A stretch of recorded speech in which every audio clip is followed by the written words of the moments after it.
Before we dive into our discussion, I just want to take a minute to express gratitude to Paxos for hosting this event, right? And having this amazing venue for us. Places like this, companies like this make this possible, this type of gatherings for us. So if we can get like a round of applause for that. And we will hear a little bit more about Paxos in a little bit. Kelly will be telling us about that. But before we do that, I just want to quickly introduce myself and share a bit about Women Who Code. So my name is Aminat. I've been with Women Who Code for over 2 years now, and I am one of the directors for NYC chapter. The experience that I have so far with Women Who Code was nothing short of amazing. I've met so many incredible people here, and they continue to inspire me and motivate me. With that said, I'm going to pass it on to Kelly to talk about Paxos. Hi, everyone. All right, so I'll kick off the introductions. I'm going to start with Paxos, and I'll tell you a little bit about myself. So I work here at Paxos, which is this lovely office. Isn't it so beautiful? We're moving out right now. Thank you for being the last hurrah. You all got to see it. It was great. Thanks for coming. So Paxos is a regulated blockchain infrastructure company. Essentially, the gist of that is we see ourselves as the linkage between like the existing financial industry and where we're going, and like what kind of pieces need to be put into place so that the existing players can make their moves and open the financial industry to people in ways that hasn't been done before. The North Star is a vision where in the future, people can instantly send any tokenized asset to any other person safely and instantly. I really think that safely and instantly part is really interesting. If you've seen recently, PayPal launched a stablecoin. That's something that we issued to them, so that's like a huge win to us. It's a pretty cool place to work. I've been here since about almost a year. I started here in January, and unsurprisingly, we are hiring. So yes, that's all Paxos. I'll start off intros with myself. My name is Kelly Anlas, she, her. I'm an engineering manager here at Paxos. I've been an engineering manager for a while. Last year, I was an engineering manager at I already told this joke today, but I'll tell it again, at a now defunct company called Twitter. So I had that experience. I've also been at a company called Stash for about 9 months. And before that, I cut my teeth in the algo trading industry. I am also a senior director for Women Who Code. So I work with Aminat. I oversee the New York chapter in addition to 7 other networks on the East Coast. So I am representing all things here. And thank you so much for coming. And I will pass it over to Sherri. Hi, I'm Sherri Hiller. I'm currently an executive director at JPMorgan Chase. I've been there for 5 years, the last 2 years managing security engineering in the cybersecurity technology and controls division. I started my career at AT&T and Bellcore in telecommunications doing broadband services, which was a big deal back then, was a lot of futuristic type things, and then went to work for software as a service companies and now in the financial industries. Hey, everybody. I'm Nick Freeman, senior software engineer, currently working at a firm called BreadBoard. I right now bridge the gap in a technical lead capacity between product and our engineering, and bringing a lot of the startup vibes, startup experience to the table here. So pleasure to be here. Too many mics. Hi, I'm Yuval Idan. I am an engineering manager at a company called Alloy. I don't know why there's so many of us in like the fintech space, because that's not how I got to this panel, but it is a fintech startup. We do automated fraud detection for other financial institutions and fintechs. So if you're interested in not having fraud, check us out. So I started there as an individual contributor focused on API, and now I manage a team of front-end and back-end engineers. I'm also bringing the startup vibes. Before that, I was at a couple of other early and mid-stage startups, working in completely different industries. But yeah, addicted to that early stage phase. I'm also a bootcamp grad. I think there's probably a lot of you here. So just hoping to represent the slightly like a later stage in your career after switching from, let's say, sociology to engineering. So that's me. Hi, everyone. I'm Liz Rodan. I'm a senior software engineer here at Paxos. I've been here since early 2021. And I'm on our tokenization and treasury team here at Paxos. We're the team that's responsible for launching these stablecoins as well as managing the digital assets held on our platform. I previously worked at a number of other mid-stage startups here in the city, as well as some larger scale like financial services companies like Barclays. All right, thank you. Thank you so much for introducing yourself. The topic for this event, for this discussion, is pursuing engineering excellence. And the extended version of that topic was pursuing engineering excellence as a manager, requiring from the team or as individual contributor, right? So we have a quite diverse backgrounds here. And I'm going to start off with the very first question, and this is going to be for everyone. And the question is, what does engineering excellence means to you, and why is it important in today's technological landscape? Interestingly, I feel like my answer to this has evolved through the years, and I think it's definitely something that I'm curious to hear how kind of our different answers will represent like just the different industries and different stages of companies that we're in. But I think the gist of it is, one, it's like engineering excellence is about pursuing the opportunities to make just not just your technology, but your people better, to make them scale, to make them stronger, to make them more resilient, to find areas for growth, to find areas for like, are the things that we're building going to be successful long-term, and how can we assure that? And I think especially in today's day and age where we're starting to see like, what does the next round of software engineering as an industry look like, you know, like with the emergence of AI, I think engineering excellence really comes back to it. It's like, how do we define what it is to actually create things that are meaningful, resilient, and scalable? And that's the kind of thing that we're going to need humans for. And that's where the engineering excellence will continue to come into play.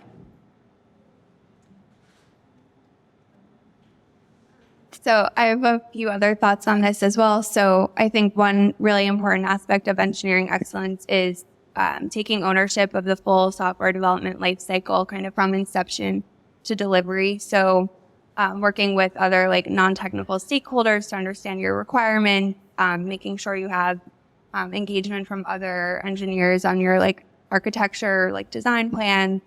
Having like a very thorough testing and launch process spelled out, and then taking the initiative to measure kind of the important metrics of whatever application you're launching. Yeah, kind of along those lines. I think like a lot of times you just think about it, and I think especially when you're starting out in coding, and if you really like the craft of coding, engineering excellence can seem like it's about writing really, really good code. And there could be a really heavy focus on like, how elegant is this? How performant is this? Like how beautiful, like, you know, beautifully crafted it is. And I think the more you get in your career and kind of see different ways of doing things, you realize that that's just kind of like one layer of it. And on top of that, there's kind of all the layers of like, what problem are you trying to solve, and are you using the right tools to solve it? And then there's the question of like, why are you even solving this problem, and what are you trying to actually build? And I've kind of, you know, you can sometimes see engineers try to build something that's so great, so optimized, but you don't have like a business use case, for example. So I think like there's kind of like the coding as a thing that you do, and then there's coding in the context of your work. And the question is always like, what am I doing and why am I doing it?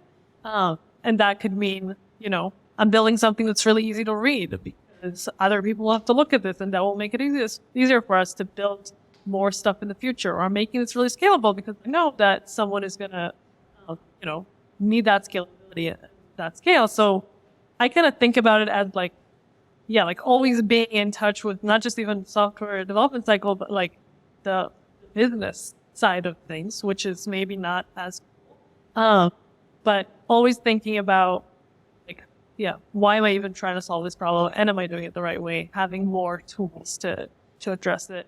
I have a lot of thoughts, but yeah, that's a little bit. So you all covered everything I was actually thinking about. And that was the different aspects of it. I think, you know, to me, when you just say engineering excellence, it's delivering a quality product that is useful and is, you know, will be used by other people, and that you can build upon it, and that your engineers have an opportunity to continue their growth, and in different areas that they don't have to stay in one area the whole time. I think we covered our bases on this one, but something that strikes me, about engineering excellence is, I come from, my dad's a mechanical engineer, and I worked in construction, growing up. And just this one day, working with a gentleman on site, and he's driving a nail into something, and the nail kind of, bends halfway. It doesn't go in there, and I ask him, like, are we gonna pull that out and do it again? And he looks at me and says, I can't see it from my backyard. And it's like this thought that, like, that's the first time I'd ever heard that phrase. And I was like, yeah, you really can't see it from your backyard. That's a good point. But really, like, that also kind of sucks, because at the end of the day, if you're driving nails into wood, then you're kind of represented by that. You're represented by the effort that you apply and your craft. And so from an individual contributor perspective, engineering excellence is no different than just loving your craft and wanting to be the best version of yourself represented in your work. I also think it's important to note that excellence is not perfection, and it's really easy to conflate that. I think, like, the definition is like it's like really good. So, like, what is engineering really goodness? Not perfection. It's important to keep in our minds. All right, thank you so much. This was very insightful answer for this question. My next question is for Sherri, right? You have so much experience, and earlier you mentioned that you've managed diverse backgrounds for a while. So the question is, the field of engineering is global with diverse cultures and perspectives. How can embracing diversity and inclusivity contribute to engineering excellence? So the more different opinions and ideas that you have from people, the better your product. Because if everybody was the same, you just keep building the same thing over and over again. And it just gives you, it's amazing when you have everybody involved at all different levels, that the different insights because of their personal experiences that they bring to you. That it really does make a difference. It makes a product better. Awesome. And Liz, do you have anything to add on this? I was doing a little bit of research for the questions, and I came across the 2017 McKinsey study that showed that, or I guess they found that teams or companies where the executive team had the upper, the top quartile of gender diversity on the executive team were 21% more likely to perform above average compared to the cohort at the bottom. So there are real financial impacts of having a diverse team.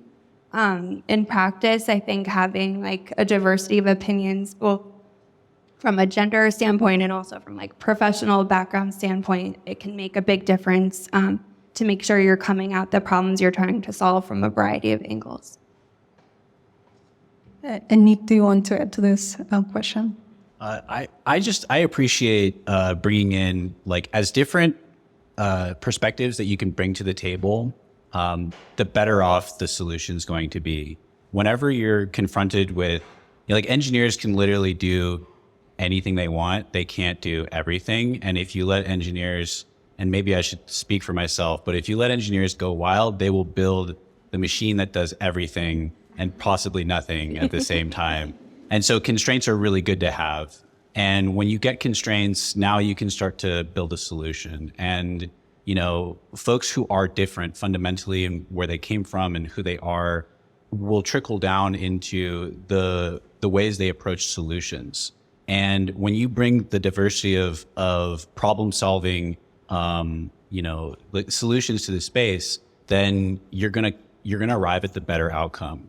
And I always rely on my peers to see things that I can't. And I constantly practice feeling extremely passionate about whatever the idea is that I'm latching onto, but also holding it loosely enough to where I can make space for another perspective. And it's literally diversity that has made me feel like I'm not a stagnant professional.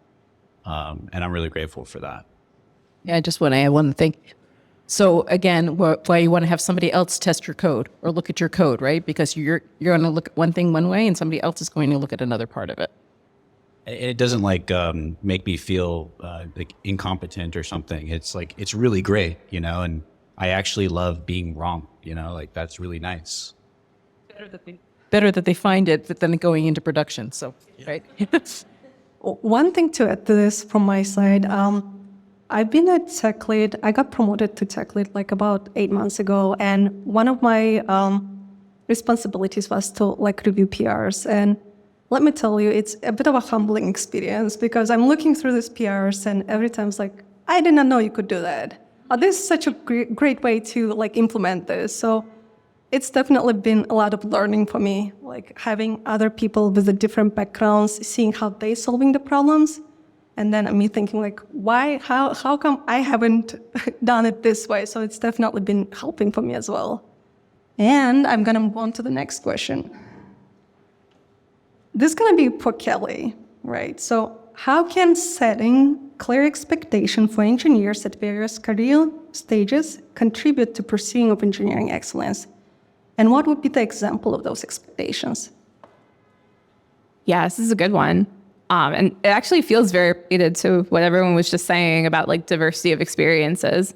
And I think that's something that takes a little bit longer in your career to start to see, which is like the different roles that people play, even just within people who are called software engineers and like all of the different pieces that go into it. So I think to that point, when you're starting to look at like different people at different levels, it's really important to start to differentiate like where those responsibilities lie. And it doesn't even always have to be a leveling thing. For example, something that my team is just going through right now is we discovered that when people were doing, speaking of code reviews, they were all kind of doing the same thing. So we had 3 people that would go through and like pull the most recent branch, deploy it, and test it locally to make sure it was happening. And I was like, do we need 3 people to do this? Or can we have 1 person do this and have the same level of confidence that we're going to get this thing at the end? And that's what comes down to the setting of expectations, which is like, we want to be efficient and we want to be confident. So it's like, what roles do people need to play? What do different levels need to contribute? So whether that's like maybe the expectation is that your mid-level engineers are the ones writing the majority of the code, but ultimately your code ownership needs to be owned by someone who's more senior, has more expertise in the space or just more exposure to what they're looking at. And being very specific about whose role it is and what. You gave a really good example about when you became a tech lead and you're looking at people's code and you're like, wait, I didn't even know you could do that. That's excellent. You want to encourage that between people. And if you don't have kind of an understanding of the different roles and experiences and expectations that people need to play in the process, it's really easy for people to just operate in their own swim lanes. And to some of the earlier points, if someone is operating in their own swim lane, they are not pursuing engineering excellence. Like it is extremely difficult to do that on your own. It's really always a matter of like how you're bouncing off of other people and what they are bringing to your table. Awesome, thank you. And Yuval, if you have anything to add to this. Yeah, kind of similarly, I was thinking about the same thing and about how the expectations can also change from person to person, even in the same role. Like that's something that I've noticed a lot that number one, that like a team, you don't necessarily want even 2 senior engineers to always be doing the same thing or have the same perspective on things. You might have one person who's really good at mentoring and you might have one person who's really good at coming up with, a way to design a system. And I think at every company, it's also going to be really, really different. And there's going to be things that are non-negotiable, right? That all engineers need to do. So you can't be like, well, I'm a mid-level engineer, but I don't really code. I'm more of a big picture thinker. That's great, but like we probably need to code and ship. But then there's going to be, I kind of call them like the extracurriculars, which are like, you got to have some, but they don't have to be the same between everybody. So if there are people that are really uncomfortable interviewing other people, for example, maybe that's fine. So I think it's kind of setting the expectations for like, you have to do this, and then you have to do, some of these things. And kind of depending on your personality and also depending greatly on like the company you're in and the stage that the company is in. I don't know if anyone had the experience of like, over the last kind of financial downturn, companies start operating differently and they might start prioritizing differently. And that is going to start playing into how your day-to-day as an engineer looks like. So maybe before you were looking at, let's scale for, a ton of traffic and a ton of customers. And now you're focused on servicing your customers that you have right now or closing deals faster. So it kind of like those things can shift even within your like established role. So I think it's always kind of going back to that thing of like, okay, what are we trying to solve right now as a company? And then how does that impact me? And being clear about it and not just assuming that people are going to like get the vibe, because they will not get the vibe because they're not in those meetings. They don't know that. So I think being explicit about it and saying like, okay, now we're going to be a little bit scrappier. Now we're going to be a little bit more focused on resilience. We're going to be focused more on scale, all of these things. Always good to just say it. And Sherri, I would like to hear your thoughts on that. So I think you have to define each of the levels in terms of, well, if you're looking for people wanting to be promoted to the next level, and have that clearly defined so people can see, are they behaving at what's expected at that level? So at the junior level, you're getting assigned tasks. And if you want to move up to the next one, you really need to take leadership of it. And then in the next level, you're coming up with what we're actually delivering. And so by having that, then people can say, okay, am I reaching this point? Because you have some people, right, who want to be promoted right away. And then it's like, okay, except this is what you need to do, and demonstrate that you're actually doing this. So that also helps if you have that defined. Great. Nick or Liz, do you have anything to add to this? Case closed.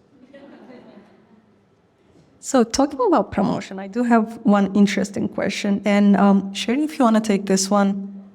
Well, actually, I'm going to ask Kelly first, because we have two different views on this. And the question is, what are the potential consequences of premature promotions in the engineering field? And how can they be avoided in the pursuit of excellence? Oof. This one hits home for me. I have been in many situations where this has happened, and it is something I feel very strongly about. This was years and years ago. I was working at a company where I was in a position where I started out equal level to somebody, and then some day this person got a not one, but 2-level promotion in one day. And we were like, oh, what the heck happened here? What is the situation?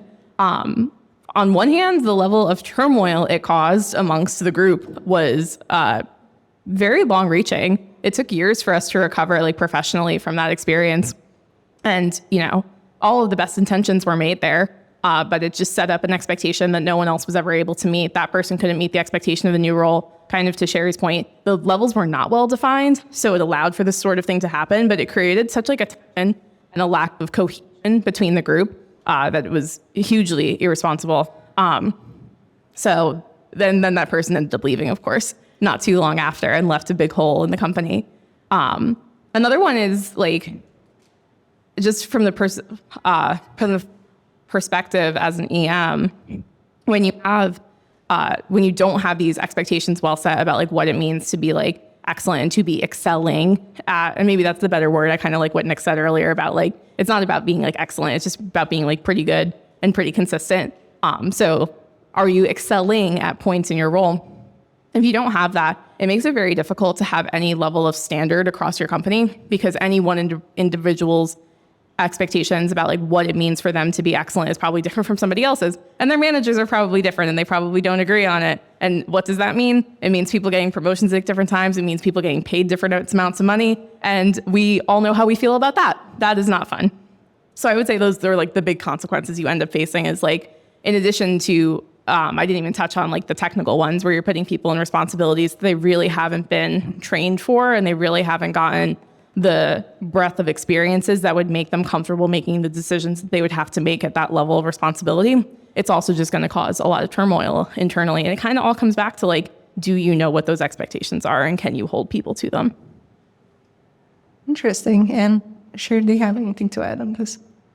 Early in my career, a company had started a technical ladder. My manager said, yes, you're doing this. And they were starting to do promotions every 6 months. And he said, you'll get it the next time. Well, then they didn't do promotions for 2 years.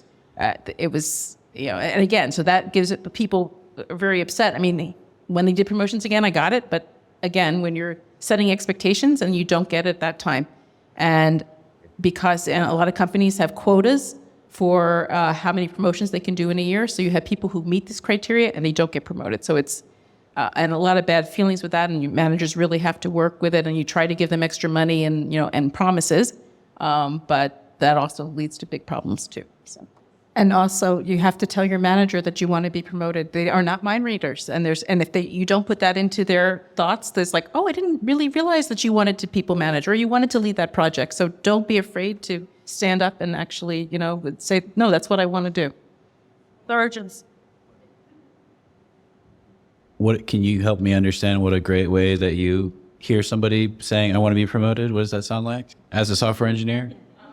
So actually at JPMorgan, people have to self-promote themselves. I mean, it really is that specific, and you should be having conversations with your manager that are talking about your career. And, there's a lot of people who are happy staying as a developer their entire career. If you can stay technical for as long as you can, I think that's like really good. But some people say, you know what, I really want to do project management, or I want to manage people. And so what do I need to do that?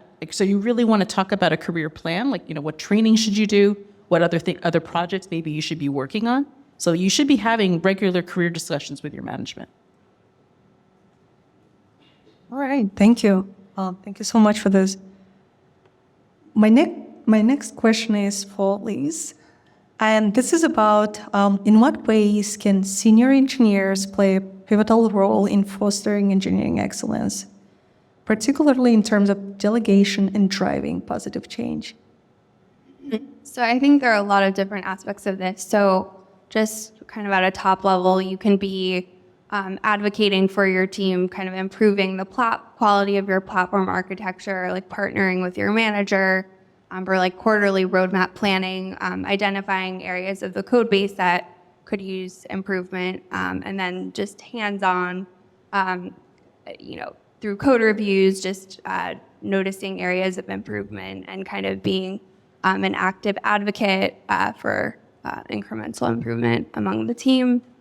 Kind of echoing this comment about extracurricular activities, I think that resonates with me. I think that's a really important way to influence the organization, the engineering organization. So for example, here at Paxos, we have a bunch of like learning focused guilds. So we have like a Golang guild, a Rust guild, and being involved in these other groups gives you a good way to meet other engineers across the organization, where you can kind of brainstorm, you see spot problems that everyone's facing, and you get like another kind of way to influence change in that regard. Nick, do you want to add to this? In my experience, senior engineers have the utmost responsibility to set the bar for what excellence looks like, because they may not have mandated what the standard is. Hopefully they did, but they will have needed to keep it alive, make sure that it's constantly happening.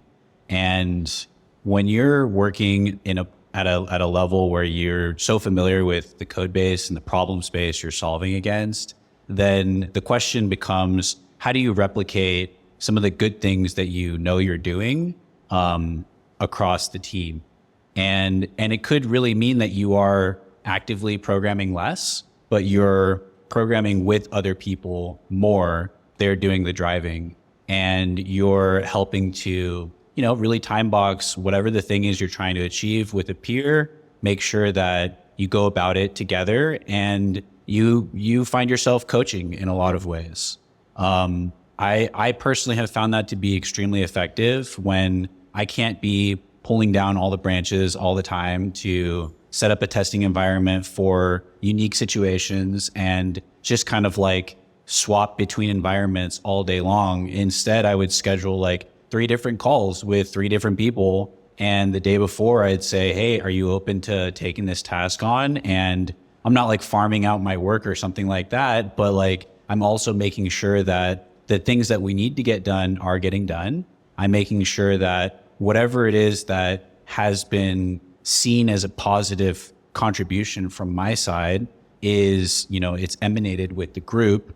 And then I'm also remaining open to understanding how different engineers that I'm working with are also bringing their own positive attributes and like contributions on their own, and making that known, So anytime like somebody, like a peer of mine does something super cool, I'm basically always like messaging about that. And I'm not trying to create some kind of structure where, getting a comment from myself or like my colleagues is like, something we like are hungry for, but like very transparent to just promote each other.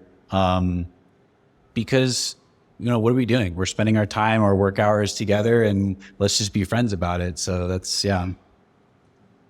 So I have a question, a different question that I have prepared, but this is for someone that, let's say, been individual contributor for some time now, and now they've been promoted where they more taking a tech lead role, right? So how do you deal with the guilt of distributing the tickets, but also feeling like I should be doing more and also working on those tasks? What advice would you have for that person? And it's totally not me. Guilt-free. Here's how I view it. I love what I do. I love coding all day long. And anybody who is coding, I envy you. I think that you're in a sweet spot. You don't deal with people and you get to like build cool stuff and you fight the compiler. Like that's fun. I like doing that. So like a juicy task that could seem like it's an uphill climb, like that's awesome. Like think about it like, I don't know Michael Phelps personally, but I hear he's a pretty good swimmer. And I'm pretty sure like, Michael Phelps has some people that he trains with, and he's probably not a good example here, but just like, they're like, let's just go swim across the English Channel. And like, you could think that sucks, that totally sucks. Michael Phelps could say, hey, you should go swim across the English Channel. They might be like, that sucks. But if they're trying to be a really good swimmer, they might be like, that's one hell of a challenge. And I think that's dope. And I want to go do that. So I love chatting with my peers about challenging tasks because it excites their interest. And if they're like afraid of it and they're like, oh no, it's like a huge headache and I got to get out of here at 5. It's like, okay, cool. That's a huge headache and you got to get out of here at 5. But like, let's chat about something else that might be interesting. If nothing's interesting to you, maybe you're not trying to be like an engineer then, like maybe that's not for you. But I personally think that all the tickets, as complicated as they may be, like that's a cool challenge to better yourself. And that's dope. I like that you're Michael Phelps, that analogy. No, I'm not Michael Phelps myself. You're Michael Phelps. But it's okay. Definitely not. One thing you should not take away is that I'm not the Michael Phelps of anything. No, I was just going to add that, yeah, I think like going back so to what you were saying before is like that a senior engineer in a lot of ways like should be an advocate. So there's like the part about mentorship and the part about pair, which I think is the most valuable thing that an engineer could have is a really strong collaborator who's more senior than them. But I also think like I have a very senior engineer on my team, and she would often say like, this would be a really interesting problem for this person to solve. Even if I know that she would love to do it herself, she would kind of like try to avoid taking all the interesting work for herself, which is something you often see senior engineers being really eager to help, really eager to jump on an incident, really eager to solve the most difficult problems. So yeah, there's like an instinct of like, I am the most senior, I should solve all the problems. And I think it takes a lot of patience and a lot of trust in your team to say like, maybe this person can do it, even though I'm not going to get the glory and I'm not going to get the interesting task. So I think like, yeah, it is an opportunity that you're giving people, even if you're not doing it yourself and you're more playing a supporter role. So it's a lot like being a manager. Like at the end of the day, like get to this point in your career when you're not doing necessarily like all the coding, but you're having a lot more impact because you're serving in this role for multiple people. So I think it's like, everyone's lucky to have a senior engineer like looking out for them and trying to help them better themselves. Awesome. Thank you. Any other advice for this fictional person? Just that when you're starting to move up, you really do have to realize that you can't do all the work yourself, and you really do have to learn to delegate. And even though it's like, okay, I can finish this in an hour and it's going to take them 2 weeks, that you have to let it go, because otherwise you're never going to be able to do the next level work that you need to do.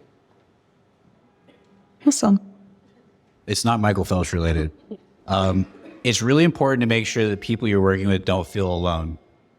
If you're gonna give out tickets or assign and delegate, to achieve exactly the ends that you're talking about, you need to make sure that that person doesn't feel alone, you know, that they have you as a resource, you know, that you can pair with them a significant part of whatever the day or whatever the scope is for it. So when you can provide that and put some excitement, some pep behind the ticket, then you're having a party. All right. Thank you so much for this. I have a next question for you, Will, here. In your experience, what are the most common challenges that managers face when they try to promote engineering excellence within their team? And how can these challenges be overcome? Yeah. So I think obviously the most difficult thing in every company is there's a lot to do, there's very little time, and sometimes we have to let go of our ideals to get something done. Like I said, I do think that is a type of excellence, which is being able to find the right solution for the problem that you're facing, which means not just the technical problem, but the sort of context in which you're trying to solve it. But I think like a lot of my experience being a manager is trying to kind of match people to problems in a way that will benefit both, you know, the product, but also their career. And the challenge is sometimes you can't. Sometimes there's a bunch of work that is not necessarily going to help you grow. Every ticket is great. But if you're trying to learn about databases, right now we only have, you know, a bunch of front-end tasks, it might not work out. So I think the important thing is to always have that as a goal that, you know, again, it's excellence, not perfection. So you're not going to achieve perfection, and always being able to prioritize the growth area of your engineers or their interests. But I think you need to know that you're like in it together. You're both trying to do this thing to benefit the engineer. Because at the end of the day, right now the market's a little bit bad, but still there's a lot of jobs out there for engineers. They could work anywhere. That's kind of what I tell myself every day when I go to work. It's like all these people could work somewhere else. They could be at Google, getting 3 meals a day and having a great time. Because, you know, I believe everyone I work with is excellent. So like how do I make this worth their time? And it's honestly, it's not with breakfast and lunch and dinner. It's with work that's interesting and engaging. And yeah, the thing is when work is not engaging, or one person is just not interested in a certain type of work, but you're just constrained. That's also like that startup life. You need to find ways to find an interesting challenge in it. Find a thing that you can improve while you're at it. Asking people like, okay, what would you want to do if we were, you know, if we had another week, and try to argue for that, and kind of making progress where you can, but knowing that, you know, perfection is a goal that we're not intending to ever fully reach at, because it's probably not going to be worth our time to get quite to that level, but we're going to get as close as we can. And Kelly, I would like to hear your opinion on this as well. I agree with Yuval, but I'll add just like a slight turn on that, which is, yes, it's the planning, and it's the fact that there's a million other priorities. So my advice is to be a little bit sneaky and very opportunistic. So when you have something that pops up and you're like, oh, you know, we have to build this one new page. And it's like, well, what if we, instead of building this new page, we actually built a template for this page, and then every time we need this page in the future, we can just reuse it. The estimate happens to be 3 times longer than it needs to be, but, you know, no one's questioning it. Sneaky and opportunistic, and you sneak the things in, and then at the end, make sure you recognize the people. This kind of all comes back to recognition. Sherri, would you like to add anything to this? Yeah, so one of the things, what we used to, you know, you can't be a perfectionist. And this is a phrase that's been going around that bothered me at first, but I really have learned to accept it, is that it's good enough. And to me, that isn't quite excellence, but it's good enough, especially in an agile environment. You know, you get something that's working correctly, and then you can build upon it in the future. But I think that's something really hard to do. But you do have to manage, you know, with the budgets and the time and the things. So it's good enough, and then like let's move on and do the next thing. I mean, I think you need to choose like what you want to employ good enough, and what you want to employ like this is going to be here in 5 years or 10 years, right? Versus like I want to come back and rework this in 6 months anyway, or I'm not sure anyone's even going to use it. So I do think, yeah, good enough. I won't say it about everything. Don't quote me as go to my reports and say, well, it says whatever. But I think there are times where, and you probably reach for it more when you're in a startup and you're a little bit more tight. Just to add for this question, you mentioned something about the project deadlines, right? So how do you strike a balance between pushing for engineering excellence and managing project timelines? What would be your advice for that? So you can't deliver something that's not working or crap, right? I mean, so like there is a baseline that things that have to be delivered. And then you have to work with your stakeholders and your management to say, look, if whatever happened, we either have to move the timeline or we're going to cut the features. And you have to be realistic about it because, again, it's, the company's reputation. I mean, you just can't, understanding there are certain things that have hard deadlines and then that regulatory or something like that you have to meet.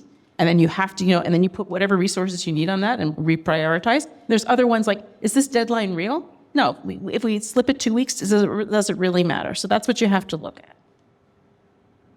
One thought I have with this is they're not always kind of in opposition. So my team recently went through this whole exercise of splitting out a major application into a microservice. And this allows us to iterate much more quickly. So instead of waiting like a day or two for change to be deployed with like a kind of like a larger set of changes in a monolith, we can deploy in like minutes. So oftentimes, like taking the time to do things right will pay off in the long run. So you can deliver much faster. Yuval, Nick, Kelly, you have anything? I agree. I don't think it's a dichotomy between hitting deadlines and being excellent. I think that they can be one and the same thing. And you're reminding me of that sweet remake of Karate Kid with Jaden Smith and Jackie Chan. Jackie Chan's like, Kung Fu's in everything that you do. I know everyone knows that line. That's like engineering excellence is in everything that you do. So if you're going to meet a deadline, there should not be, I think, you're not in a good outfit if you're like the deadline's coming and you're really far from reaching it. If you're in that scenario, like something else totally sucked way prior to that, or somebody sprung something on you and you got caught like having to do it, and that sucks too. So you probably don't want to work there, but with enough runway to build out against whatever the thing is, you may find some unexpected challenges, and you may raise them as quickly as possible, and those issues may not be able to be resolved by the deadline. And this is where the conversation about cutting scope or making sure we fall into the territory of good enough matters. And good enough in my world is not taboo. It's a pretty good thing actually. It's good enough actually, and that's kind of you just want to make sure if you're gonna, use duct tape instead of like the cement that you were planning to use, you need to make sure that you apply that duct tape really nicely, and like detail it really nicely. So there's also like a whole aspect of like, I'll come back and do this. And I've definitely, had like really useless conversations about people, do they go back and actually write the test, or do they go back and actually do the thing? And maybe that's an interesting conversation, but for me personally, I will always at least have documentation in the code, whether I'm stubbing out the functions, the class, the service, whatever it is, to make sure that there's at least a reference to what the problem is that I'm leaving half complete from its final form. And you can at least do that. All right. Thank you. Thank you for that. I just want to shift the gears a little bit and talk about the feedback. So I have next question for Liz here. And the question is, what role does constructive feedback and performance evaluation play in achieving engineering excellence? And how do you provide and receive feedback effectively?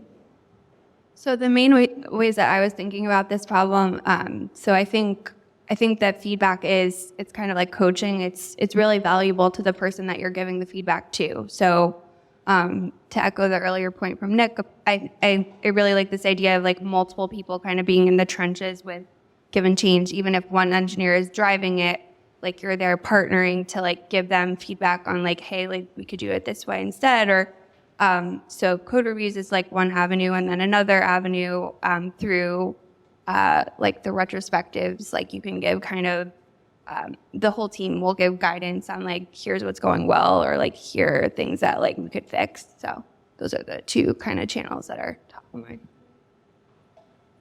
Yuval, do you have anything to add on this? Yeah, I think like feedback is just kind of the counterpart to expectation setting, which we were talking about before, which is like if you're setting expectations, then you're giving feedback. It's something that managers talk about all the time and struggle with all the time, despite the fact that we all talk about it constantly, because it's hard, because there's, to give good feedback is actually a lot of work, because you actually should, have examples, you all have heard that, but then you also probably all have had conversations with your manager when they were kind of more like, you need to kind of have a different vibe about this or whatever, and it was like really not concrete. Like that's actually really common. That's not really an expectation that you should have, a slightly different attitude about something, or you should focus more on this. To me, feedback is also like a two-way thing. Like it's really easy to tell someone like this is everything you need to do, but do they have the opportunity to do that, right? Like you need to get promoted, you need to work on a project that's of this scale, but do they actually have an opportunity to do that? Because they don't normally get to decide that. So yeah, I think it's just feedback is just the way that you keep bringing up and having those conversations about expectations that Sherri was talking about earlier. Because again, it's something people don't just know naturally.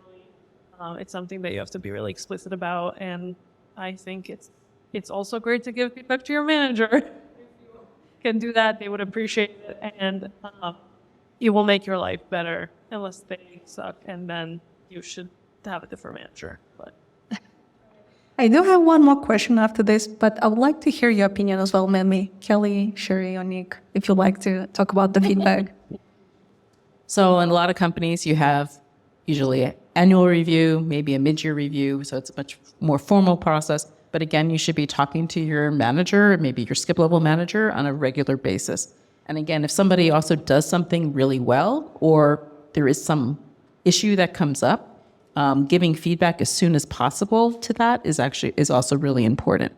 And both good and bad. And I think again, a lot of this is making sure you have the good relationship with your management team too, and also with peers. And if you ever hear anything, kind of almost like a third hand type thing, which is never a good thing. You want to like nip that in the bud and make sure that you talk to the people and make sure that things are resolved, because a lot of those things can fester and cause problems too.